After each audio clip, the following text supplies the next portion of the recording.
le launga i le suafu malu o le atua le tama.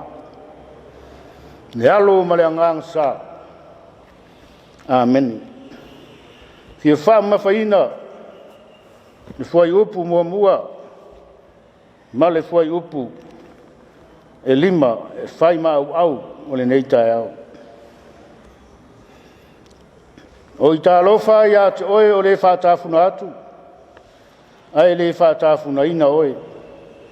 O e whāsāwā ai le lātou te le whāsāwā ia te oe. A tu ua e oe whātāwhuna atu, o na whātāwhuna ina leo oe. A umaro whāsāwā, o na lātou whāsāwā lea ia te oe. E sili lea li, au wā o lo o fio o ia i runga.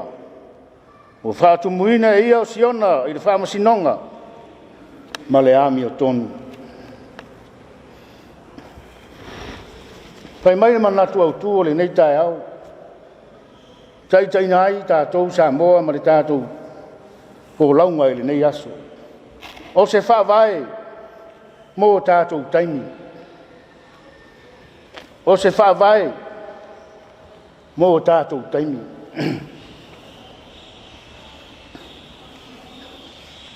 Na whaavaina e le atua le lalolangi, ma mea uma o lo utumu ai, o lana fuafuanga pa ia lea, na whaia mai lele ai o se mea.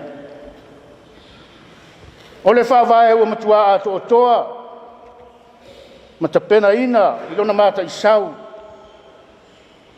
lona mata ngō fie, ma ua mausali, o ia o le alefa ma le omeka. O ia na whaavaina mea uma. E whaatatau i le soifua ma le ola o le tangata. Ina ia ola whaamariaina le tangata ma ola fia. O le manu lauti lea o le whaamoemoenga o le atua. Le tō whaaloloto ma le tō whaa. Ale atua na ia fofo ina ai le lalolangi. Ai maise, o ana ngā aluenga, o le tausia o le mamalu, ma le sili ese o le atua. O le lalolangi ua matua mautūlo na whaavaina, ni le ai se mea e o whaale tonu. Whaatau mea uma i le manaonga o le tangata soifua ai maise o mea o la uma o lo soifua e le nila rolangi.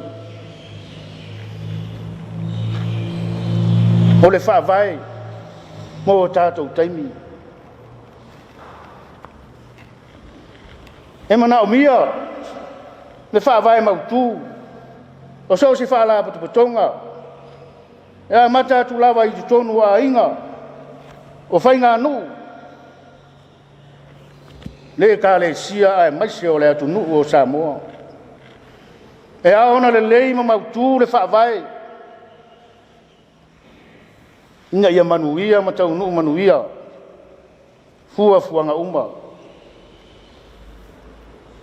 Nisa ilinga malo. Ale pelo feta tama itai.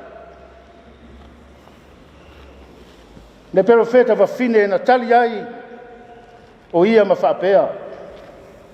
Ia tali i langi se ao lo malo. Le whaavae le nao si o tātou atu nuu, o lea ua whaavae i le atua. O le whaavae ua ato atoa ma mausali. O le whaavae ua tali tonuina ma whaatua tuaina. Ele ngata i Samoa neia e maise o atu nuu o le lalolangi. O le meitamitanga lea o Samoa. O se atunu i titi ma le whaatau waa. A o lona whaavae i le atua. O le meitamitanga foi lea o Israelu.